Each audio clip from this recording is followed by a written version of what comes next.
मागच्या पिरियडला आपण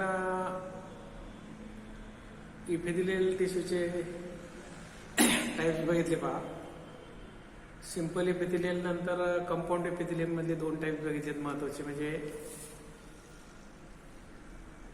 स्ट्रॅटिफाईड इपिथेलियम आणि ट्रान्झिशनल इपिथेलियम. आता आपण आज बघणार आहोत पहा. Today will see cell junctions.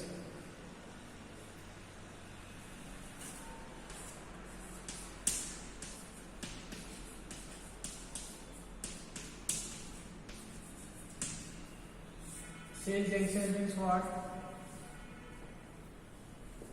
The epithelial cells are connected to each other. म्हणजे इपिथेलियल टिश्यू या एकमेकाला कनेक्ट झालेले आहेत laterally as well as to the basement membrane. म्हणजे खाली बेसमेंट मेम्ब्रेनला असेल तर ही जर सेल बघितली असेल, ही एक सेल आणि ही दुसरी सेल समजा. आता ही झाली lateral side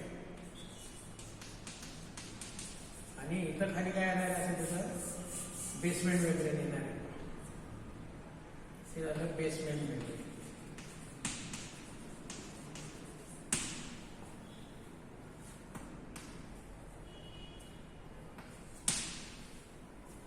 There are 5 different types of cell junctions. 5 प्रकारचे आहेत पहा. Number 1 tight junctions.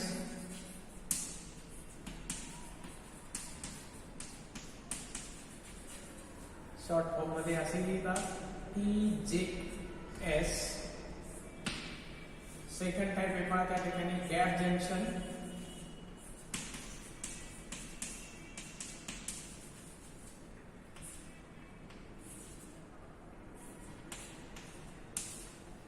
Third type दिलेला आहे पहा या ठिकाणी हेमी डेस्मोझोम्स. फोर्थ डेस्मोझोम्स.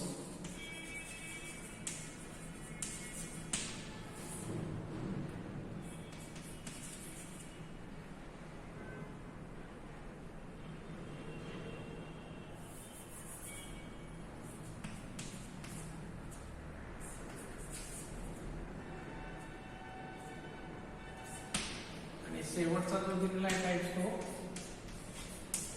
ऍडहरन्स जंक्शन.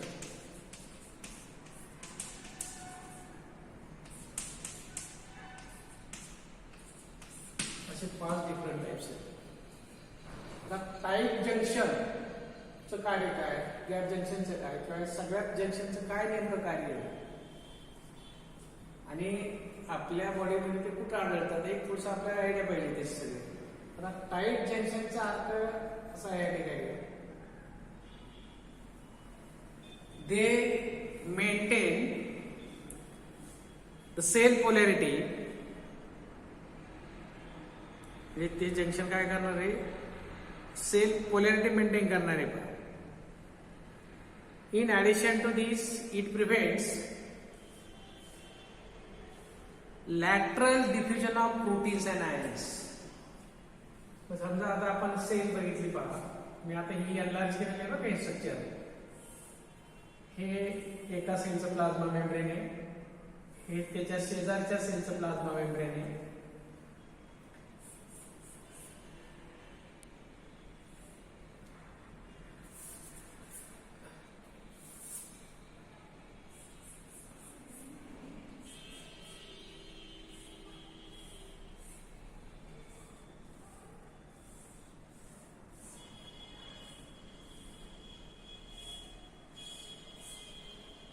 ह्या ठिकाणी जंक्शन आहेत 5 दाखवलेले.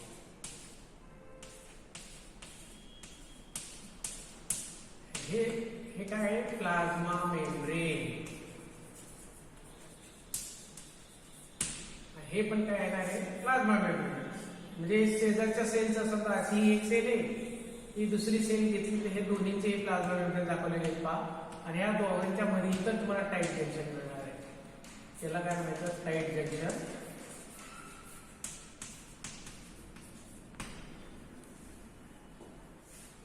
आणि ह्या जंक्शनचं काय सांगितलेलं त्याने रोल, एक तर सेल पोलॅरिटी मेंटेन करणार परस्पर विरोधी म्हणतो आपण तिथं. आणि दुसरी गोष्ट म्हणजे डिफ्युजन होऊ देणार नाही पा, प्रिव्हेंट करणार आहे. लॅटरली डिफ्युजन होणार नाही. डिफ्युजन म्हणजे काय म्हणतो आपण, moment of ions or particles, म्हणजे higher concentration to the region of lower concentration, इथं तिथं ते प्रिव्हेंट केलेले आहे. म्हणून नेमके हे आढळतं कुठं आपल्या बॉडीमध्ये, त्याचं एक्झाम्पल सांगतो तुम्हाला मी या ठिकाणी. एक्झाम्पल समजा DCT, कलेक्टिंग डक्ट,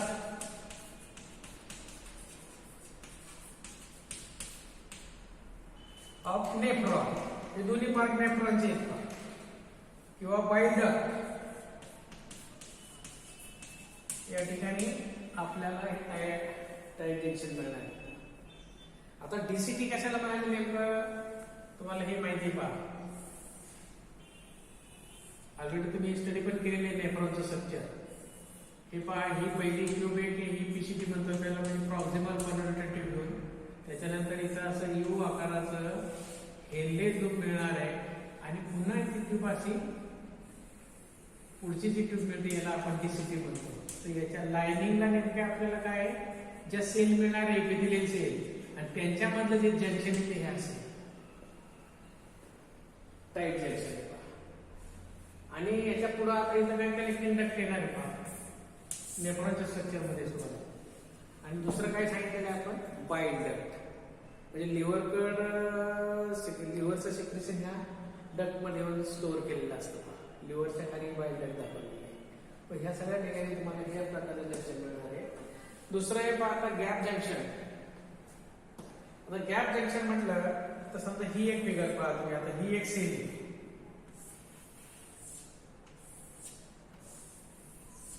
त्याच्या शेजारी ही दुसरी सेल ड्रॉ करतोय तुम्ही, ही एक सेल आहे.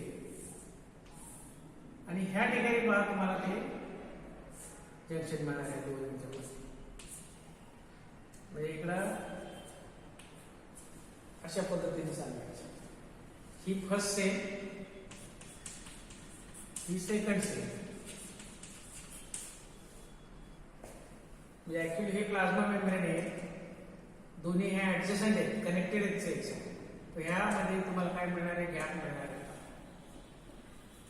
This junction allows passage for ions and small molecules. Even through this gap, there is an exchange of chemical message between the cells. म्हणजे ह्या तुम्ही यातलं कंटेंट यामध्ये जाऊ शकतो किंवा यातलं कंटेंट यामध्ये जाऊ शकत नाही. अलाउ केलेले आयन्स आणि स्मॉल पार्टिकल्स तिथून पास होणार आहेत. पॅसेजच दिलेला आहे, मार्ग दाखवलेला आहे. किंवा इलेक्ट्रिकल काय सांगितलं आपण, समजा फॉर एक्झाम्पल घ्या, हार्ट मध्ये जे इलेक्ट्रिक करंट जनरेट होणारे इलेक्ट्रिक करंट, म्हणजे हार्टचं जे वर्किंग चालतं तिथून ते पूर्ण सगळ्या सेल मध्ये पसरणार करंट तो, आणि मग हार्ट काय होतं, कॉन्ट्रॅक्ट होतं. तर हे तुम्हाला माहिती पाहिजे की गॅप जंक्शन मध्ये काय काय होणार आहे पहा. तिसरा एक काय दिलेला पाहिजे, हेमीडेस्मोझोम्स. हे काय नाही, या ठिकाणी काय केलेलं इथं, स्ट्रॉंगली ऍडहर. हे जंक्शन मुळे काय झाले, strongly adhere to the underline basement membrane. म्हणजे बेसमेंट मेम्ब्रेनला त्याच्या खाली जे, त्या सेलच्या खाली जे बेसमेंट मेम्ब्रेन आहे त्याला जे कनेक्ट झालेलं आहे त्याला आपण म्हणले हेमीडेस्मोझोम्स जंक्शन. म्हणजे तिथं स्ट्रॉंगली ऍडहर केलेले, स्ट्रॉंगली पकडून ठेवलेले, थोडक्यात आपण एकमेकाला घट्ट चिकटलेले आहेत. आणि मग हे हेमीडेस्मोझोम्स जंक्शन काय करणार आहे, it helps to maintain the homeostasis by signalling. आता होमिओस्टेसिसचा अर्थ काय होतो, इंटरनल एन्व्हायरमेंट कॉन्स्टंट ठेवणे, त्याला म्हणायचं होमिओस्टेसिस. मग इथे सिग्नलिंग, ह्या जंक्शन मधून सिग्नलिंग जातात आणि त्या सेल मधलं जे होमिओस्टेसिस आहे, इंटरनल एन्व्हायरमेंट, हे स्थिर राहण्यासाठी ह्या जंक्शनचा फायदा झालेला आहे पहा. आता हे जंक्शन कुठे आहेत तुम्हाला मिळतात, एक्झाम्पल जर पाहायचं झालं तर आपल्याला skin, cornea, parts of respiratory tract. आता कुठं कुठं सांगतो मी, cornea, part of respiratory tract आणि स्किन. या ठिकाणी तुम्हाला हे मिळणार आहे. त्यानंतरचा जो जंक्शन आहे त्याला म्हणतात डेस्मोझोम्स. These junction provide mechanical strength to the epithelial tissue. आणि कुठं आढळतात ते, त्याचं एक्झाम्पल पाहिजे cardiac muscles, and meninges. Cardiac muscle माहिती तुम्हाला की हार्ट आपल्या ह्या कार्डियक मसल पासून बनलेले आहे. आणि मेनिंजेस काय असतं, हे प्रोटेक्टिव्ह कव्हरिंग आहे बा. आणि ते नेमकं कुठं असणार प्रोटेक्टिव्ह कव्हरिंग, समजा एक लक्षात घ्या, या ठिकाणी हा ब्रेन आहे.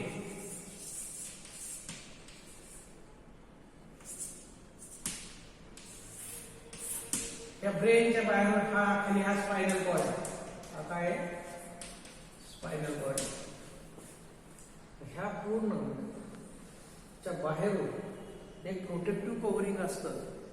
त्या ठिकाणी तुम्हाला त्या प्रोटेक्टिव्ह कव्हरिंगला मेनिंजेस म्हणतात. पण त्या ठिकाणी तुम्हाला हे जंक्शन मिळणार. आणि शेवटचं जे आहे, आता फिगर मध्ये जर सांगितलं की नाही, आपण काय सांगितलं की हे मेकॅनिकल स्ट्रेन देणार आहे. फिगर जर पाहायची झाली काय नाही पहा, हे समजा हे ऍडिशन सेलचं प्लाझ्मा मेम्ब्रेन काढलेले 2 सेलचं, आणि स्ट्रॉंगली कसं त्यामध्ये प्रोटीन्स असतात म्हणजे पहा. समजा ह्या पद्धतीने ऍडजस्टमेंट, ह्या पद्धतीने, परत ह्या पद्धतीने असे ऍडजस्टमेंट असतील पहा. आणि इथेही प्रोटीन्स दाखवतात त्या जंक्शन. आणि शेवटचा जो टाईप दिलेला पहा ऍडहरन्स जंक्शन. आता इथं मिनिंगच तिथे दिलेली पहा. ऍडहरन्स म्हणजे काय म्हणतो आपण, टू कनेक्ट. त्याचा उपयोग काय झालेला आहे त्या ठिकाणी, त्या जंक्शन मधून नेमकं काय होणार आहे. It involves in various signalling pathways allow केलेले आहे 5 सिग्नल तिथून. आणि one more is there, transcriptional regulation. आता ट्रान्सक्रिप्शनचा अर्थ काय होतो, डीएनए पासून आरएनए तयार होणे. मग त्याचं रेग्युलेशन या ठिकाणी होणार आहे. हे तिथं मदत करणार आहे. थोडक्यात त्याचा अर्थ असा. या जंक्शनचे हे सगळे आपण काय सांगितले, सगळे जंक्शनची नावं आणि नेमके असतात कुठे एवढं सांगितलं. हे नर्व सेलमध्ये पण तुम्हाला हे जंक्शन मिळणार आहे. कुठे मिळणार आहे, नर्व सेल. ओके, हे झाले सेल जंक्शनचे टाइप्स. त्यानंतर आपल्याला पुढचं बघायचं आता या ठिकाणी कनेक्टिव्ह टिश्यू. सिंपल टिश्यू संपल्यानंतर सिंपलचे दोन्ही टाइप्स आणि आपण जंक्शन सांगितलेले. आता आपल्याला काय सुरू करायचं या ठिकाणी पहा, कनेक्टिव्ह टिश्यू सुरू करायचं.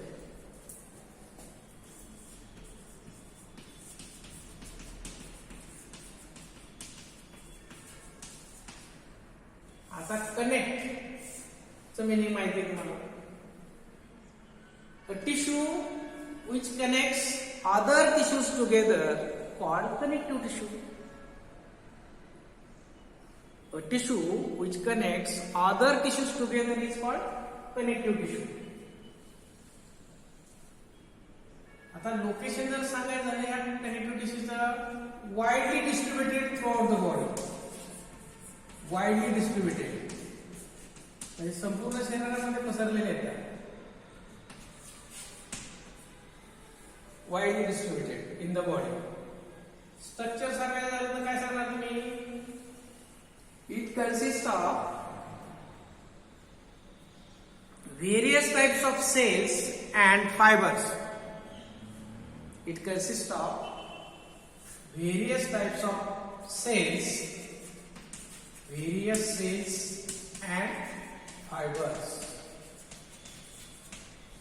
These cells and fibers, म्हणजे सेल कुठल्या असतील तर मॅक्रोफेजेस असतील, ऍडिपोज असतील, हिस्टोसाइट्स असतील, अनेक प्रकारच्या सेल्स आहेत त्यामध्ये. आणि फायबर्स असेल, व्हाईट फायबर असेल, येलो फायबर असेल. These various cells and fibers are embedded in the intercellular substance called matrix.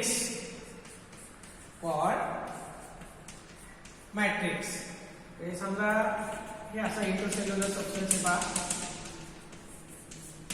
Fluid light, jelly light असं पाहते.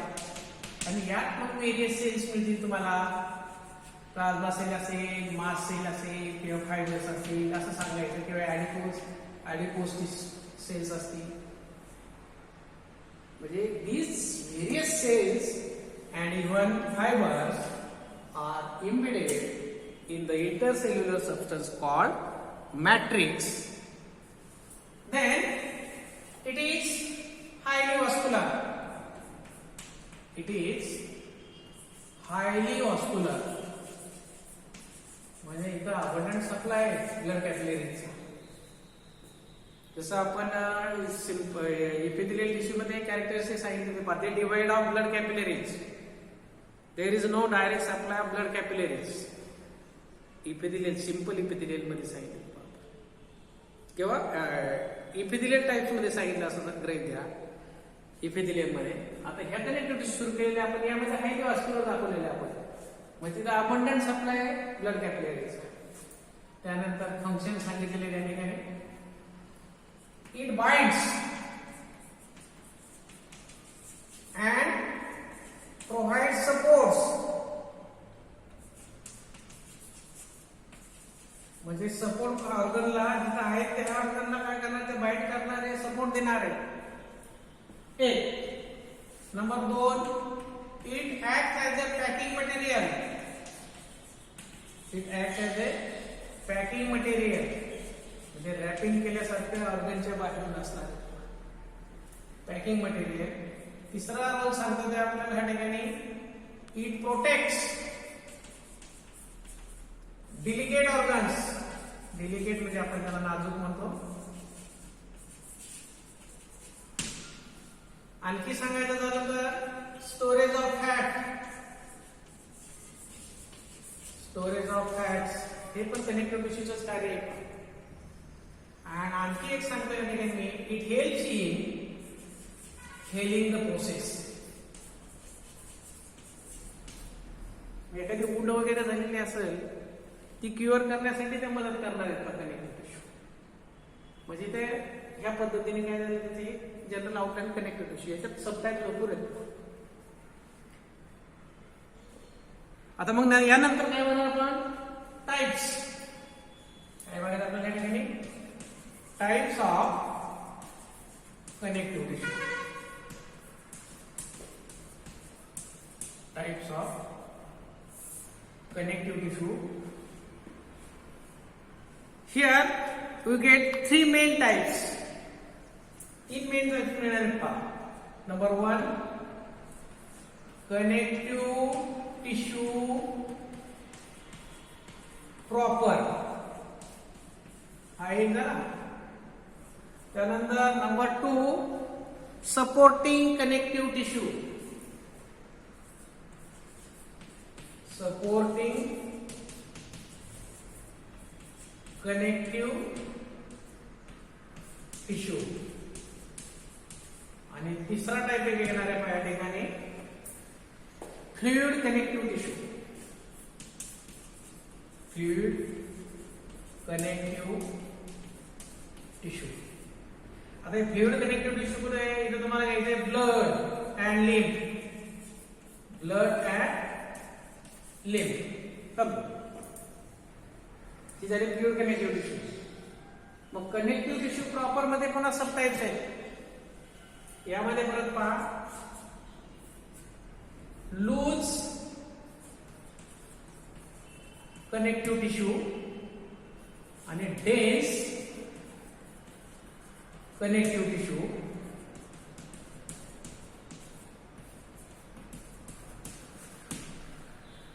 लूज कनेक्टिव्ह टिश्यू आणि डेन्स कनेक्टिव्ह टिश्यू. मग लूज कनेक्टिव्ह टिश्यू मध्ये काय येणार परत, याचे 2 टाइप सांगायचे पहा आपल्याला या ठिकाणी एरियलर आणि ऍडिटिव्ह असे याचे 2 टाइपचे आहेत पहा. आणि डेन्स कनेक्टिव्ह टिश्यू मध्ये पुन्हा बोन आणि कार्टिलेज येणार आहे. बोन आणि आपलं सॉरी डेन्स कनेक्टिव्ह टिश्यू मध्ये पुन्हा डेन्स रेग्युलर आणि डेन्स इरेग्युलर यामध्ये परत मला 2 सांगायचे. डेन्स रेग्युलर आणि डेन्स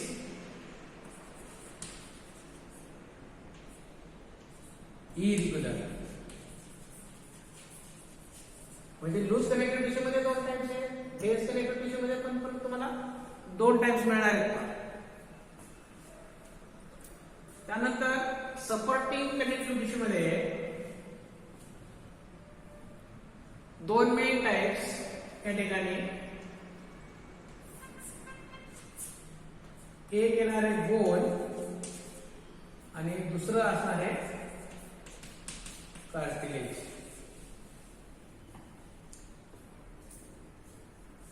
आणि मग कार्टिलेज मध्ये परत तुम्हाला काय करायचं तिथं 1, 2 असे 4 टाइप सब टाइप सांगायचे आहेत. समजा hyaline cartilage, hyaline cartilage number 1. नंतर elastic cartilage, elastic cartilage, फायब्रो cartilage,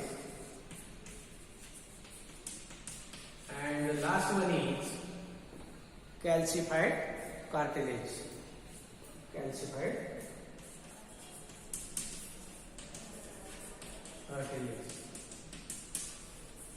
हे असे ही आउटलाईन झालेली पहा. नंतर पुढच्या पिरियड पासून आपण एक एक सुरुवात करणार आहे. अगोदर इरिओलर, मायलिकोन, नंतर हे असं परत हे सब टाइप्स. ओके, थांबूया.